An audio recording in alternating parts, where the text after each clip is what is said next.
Welcome back ಎಲ್ಲರಿಗೂ. So chapter number 16 payments under life insurance policy. Okay, ಪೇಮೆಂಟ್ಸ್ಗಳು ಏನೇನು ಹೋಗುತ್ತೆ ಒಬ್ಬ ಪಾಲಿಸಿ ಹೋಲ್ಡರ್ಗೆ, ಅದರ ಬಗ್ಗೆ ನಾವೇನು ಮಾಡುವ, ಏನೇನು ಪ್ರಾಬಬಲ್ ಕ್ವಶನ್ ಬರ್ಬೋದು ಎಕ್ಸಾಮಲ್ಲಿ ಡಿಸ್ಕಸ್ ಮಾಡೋಣ. So question number 1, the given below is a list of policies, identify under which the type of policy the claim payment made in the form of periodic payment. ಯಾವುದರಲ್ಲಿ ನಾವು periodical ಆಗಿ ಕಸ್ಟಮರ್ಗೆ ದುಡ್ಡನ್ನು ವಾಪಸ್ ಕೊಡ್ತಾ ಹೋಗ್ತೀವಿ ಸರ್? Only under money back policy. ಪ್ರತಿ 5 ವರ್ಷಕ್ಕೆ ಅಥವಾ 3 ವರ್ಷಕ್ಕೆ 4 ವರ್ಷಕ್ಕೆ ಒಂದ್ಸತಿ ನಾವು ಪೀರಿಯಾಡಿಕ್ ಆಗಿ ಅವ್ರಿಗೆ ದುಡ್ಡನ್ನು ವಾಪಸ್ ಕೊಡ್ತಾ ಇರ್ತೀವಿ. ಯೂನಿಟ್ ಲಿಂಕ್ಡಲ್ಲಿ ಇಲ್ಲ, ಸಿಗೋದಿಲ್ಲ, ಒಮ್ಮೆಗೆ ಸಿಗುತ್ತೆ. ಇದರ್ in case of death or maturity or withdrawal ಮಾಡೋಕ್ಕೆ ಬಂದರೆ. Return of premium so term insurance policy ಅಲ್ಲ. ಟರ್ಮ್ ಇನ್ಶೂರೆನ್ಸ್ ಪಾಲಿಸಿಲಿ ಓನ್ಲಿ ಡೆತ್ ಬೆನಿಫಿಟ್ ಮಾತ್ರ ಇರುತ್ತೆ. ಮನಿ ಬ್ಯಾಕ್ ಪಾಲಿಸಿಲಿ ನಾವು ಪೀರಿಯಾಡಿಕ್ ಆಗಿ ಅವ್ರಿಗೆ ದುಡ್ಡನ್ನು ವಾಪಸ್ ಕೊಡ್ತಾ ಇರ್ತೀವಿ. ಸೊ ಮುಂದಿನ ಪ್ರಶ್ನೆ, ಅಗೇನ್ ಇದು ಕೇಸ್ ಇದೆ. Mahesh has bought a life insurance policy with a critical illness rider. Critical illness rider ಜೊತೆಗೆ ಒಂದು ಇನ್ಶೂರೆನ್ಸ್ ಪಾಲಿಸಿನ ಖರೀದಿ ಮಾಡಿದ್ದಾರೆ. He has made absolute assignment with a policy in favour of ಕರಣ್ಗೆ ಏನು ಮಾಡಿದ್ದಾರೆ? ಅಬ್ಸಲ್ಯೂಟ್ ಅಸೈನ್ಮೆಂಟ್ ಮಾಡಿದ್ದಾರೆ. ಅಬ್ಸಲ್ಯೂಟ್ಲಿ ಅವ್ರಿಗೆ ಅದನ್ನು ಅವ್ರದ್ದು ಹಕ್ಕು ಕರಣ್ ಅವ್ರದ್ದೇ ಇರುತ್ತೆ ಅದ್ರ ಮೇಲೆ. Okay, the Mahesh suffers a heart attack and there is a claim of 50,000. ಮಹೇಶ್ಗೆ ಹಾರ್ಟ್ ಅಟ್ಯಾಕ್ ಆಗುತ್ತೆ, ಆಮೇಲೆ 50,000 ಕ್ಲೇಮ್ ಆಗುತ್ತೆ ಅವ್ರಿಗೆ, ಆಯಿತಾ? So under the critical illness ರೈಡರ್ಗೆ 50,000 ಕ್ಲೇಮ್ ಹೋಗುತ್ತೆ. ಕ್ಲೇಮ್ ಹೋದಾಗ ಈ ಕ್ಲೇಮು ಯಾರಿಗೆ ಹೋಗುತ್ತೆ? ಮಹೇಶ್ ಹೋಗುತ್ತಾ ಅಥವಾ ಕರಣ್ಗೆ ಹೋಗುತ್ತಾ? ಸರ್ ಆಬ್ವಿಯಸ್ಲಿ ಇದು ಅಬ್ಸಲ್ಯೂಟ್ ಏನಿದು ಅಸೈನ್ಮೆಂಟ್, ಆವಾಗ ಕರಣ್ಗೆ ಹೋಗುತ್ತೆ, ಮಹೇಶಿಗೆ ಹೋಗೋದಿಲ್ಲ. ಕಂಡೀಷನಲ್ ಇದ್ದಾಗ ಅದರಲ್ಲಿ ಏನು ಕಂಡೀಷನ್ ಬರ್ತಿರ್ತಾರೆ ಅದ್ರ ಮೇಲೆ ಡಿಪೆಂಡ್ ಆಗುತ್ತೆ, ಕರಣ್ಗೆ ಹೋಗ್ಬೇಕಾ ಅಥವಾ ಮಹೇಶಿಗೆ ಹೋಗ್ಬೇಕಾ ಅಂತ. ಅಬ್ಸಲ್ಯೂಟ್ ಅಸೈನ್ಮೆಂಟ್ ಆದರೆ ಅದು ಡೆತ್ ಬೆನಿಫಿಟ್ ಆಗಲಿ, ಮಾರ್ಟಾಲಿಟಿ ಬೆನಿಫಿಟ್ ಆಗಲಿ, ಅಥವಾ ಕ್ರಿಟಿಕಲ್ ಇಲ್ನೆಸ್ ಬೆನಿಫಿಟ್ ಆಗಲಿ, ಅದು ಯಾರು ಅಲ್ಲಿ ಅಸೈನಿ ಇರ್ತಾರಲ್ಲ ಅವ್ರಿಗೆ ಮಾತ್ರ ಹೋಗುತ್ತೆ. Done.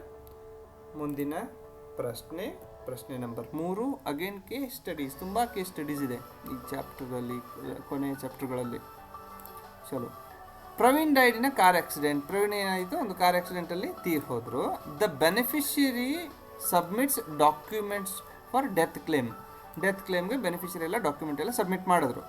Which of the below document is an additional document required to be submitted in case of accidental death as compared to natural death? Natural death ಆದಾಗ ನಾವು ಬಾಕಿ ಎಲ್ಲ ಡಾಕ್ಯುಮೆಂಟ್ಗಳನ್ನ ನಾವೇನು ಮಾಡ್ತೀವಿ? ಸಬ್ಮಿಟ್ ಮಾಡ್ತೀವಿ. ಸೊ ಆಕ್ಸಿಡೆಂಟಲ್ ಡೆತ್ ಆದಾಗ ಇನ್ನೊಂದು ರಿಪೋರ್ಟ್ ಬೇಕಾಗುತ್ತೆ ನಮಗೆ. ಯಾವುದಪ್ಪ ಅಂದರೆ ಇನ್ಕ್ವೆಸ್ಟ್ ರಿಪೋರ್ಟ್, ಅಂದರೆ post mortem report.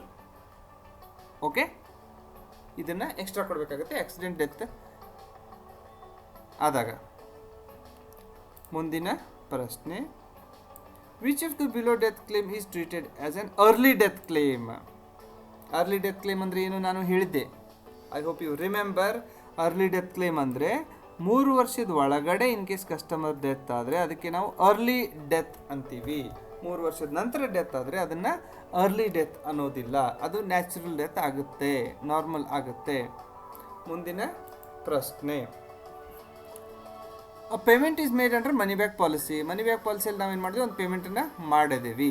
Upon reaching the milestone will be classified under which type of claim? So ಈಗ ಪೀರಿಯಾಡಿಕ್ ಆಗಿ ನಾವು ದುಡ್ಡು ವಾಪಸ್ ಕೊಡ್ತೀವಲ್ಲ, ಅದಕ್ಕೆ ನಾವು ಏನಂತ ಕರಿತೀವಿ? ಡೆತ್ ಆದಾಗ ಡೆತ್ ಕ್ಲೇಮ್ ಬರುತ್ತೆ ಸರ್, ಮೆಚುರಿಟಿ ಆದಾಗ ಮೆಚುರಿಟಿ ಬರುತ್ತೆ, ಸರೆಂಡರ್ ಮಾಡಿದಾಗ ಸರೆಂಡರ್ ಬರುತ್ತೆ. But periodical survival claim, periodically 3 ವರ್ಷಕ್ಕೊಮ್ಮೆ ನಾವು ಅವ್ರ ದುಡ್ಡನ್ನು ವಾಪಸ್ ಕೊಡ್ತಾ ಇದ್ದೀವಿ. ಡನ್. ಚಲೋ, ಮುಂದಿನ ಪ್ರಶ್ನೆ, the Shankar bought a 10-year unit linked insurance plan. If he dies before the maturity of the policy, which of the below will be paid? ಅರ್ಥ ಆಯ್ತಾ ಪ್ರಶ್ನೆ? Shankar bought 10-year unit linked insurance plan, if he dies before the maturity of the policy, ನಾವು ಯಾವುದನ್ನು ಕೊಡ್ತೀವಿ? ಇವ್ರಿಗೆ benefit ಏನು ಸಿಗುತ್ತೆ sir? Unit linked ಪಾಲಿಸಿಯಲ್ಲಿ ಇದರ್ ಫಂಡ್ ವ್ಯಾಲ್ಯೂ ಅಂದರೆ ಅವರ ದುಡ್ಡು ಎಷ್ಟು ಗ್ರೋ ಆಗಿದೆ, ಅಥವಾ ಸಮ್ ಅಶ್ಯೂರ್ಡ್, ಎರಡೂದರಲ್ಲಿ ಯಾವುದು ಜಾಸ್ತಿ ಇರುತ್ತೆ ಅದು ಸಿಗುತ್ತೆ ಅವ್ರಿಗೆ. ಓಕೆ, ಮುಂದಿನ ಪ್ರಶ್ನೆ question number 7. Based on classification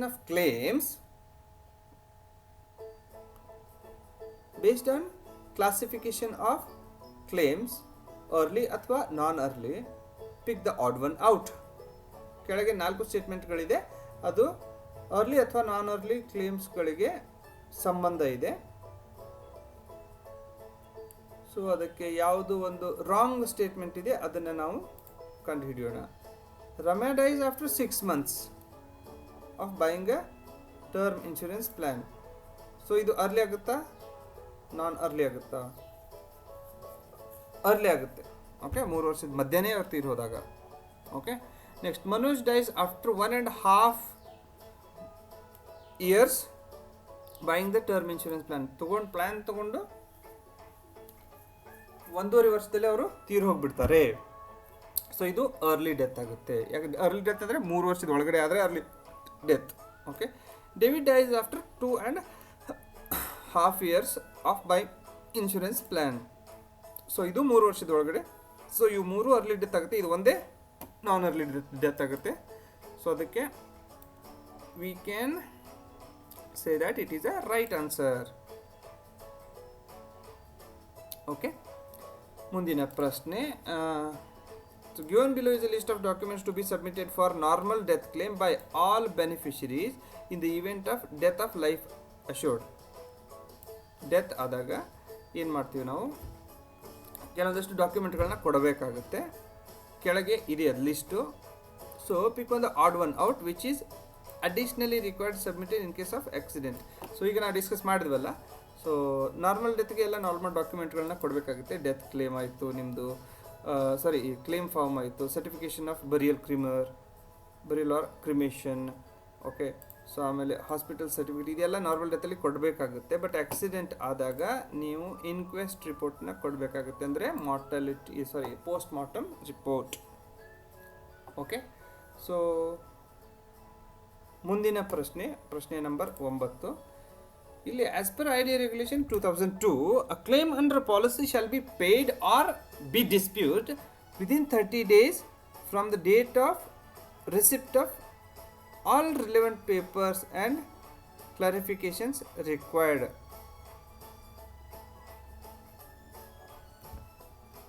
ಪ್ರಶ್ನೆ, ಐಡಿಐ ರೆಗ್ಯುಲೇಷನ್ 2002 ಪ್ರಕಾರ ಒಂದು ಕ್ಲೇಮನ್ನು ಎಷ್ಟು ದಿನಗಳ ಒಳಗೆ ನಾವು ಸೆಟಲ್ ಮಾಡಬೇಕು ಪ್ರಶ್ನೆ. ಸೊ ಎಷ್ಟು ದಿನಗಳ ಒಳಗೆ? 30 days ಒಳಗಡೆ ನಾವು ಕ್ಲೇಮನ್ನು ಸೆಟಲ್ ಮಾಡಬೇಕು. ನೀವು ಸೆಟಲ್ ಆದರೂ ಮಾಡಿ ಅಥವಾ ರಿಜೆಕ್ಟ್ ಆದರೂ ಮಾಡಿ, 30 ದಿನದ ಒಳಗಡೆ you have to respond to the ಯಾರು ಕ್ಲೇಮ್ ತೊಗೊಳಕ್ಕೆ ಬಂದಿರ್ತಾರಲ್ಲ ಅವ್ರಿಗೆ ನಾವು ರೆಸ್ಪಾಂಡ್ ಮಾಡಬೇಕು. Chapter number 16. I hope it is completed. Yes, it is completed. So thank you very much. ದಯವಿಟ್ಟು ಮತ್ತೊಂದ್ಸತಿ ಇನ್ನೊಂದ್ಸತಿ ರಿಪೀಟ್ ಮಾಡ್ತಾ ಹೋಗಿ, which will help you understand more. Thank you sir, thank you very much.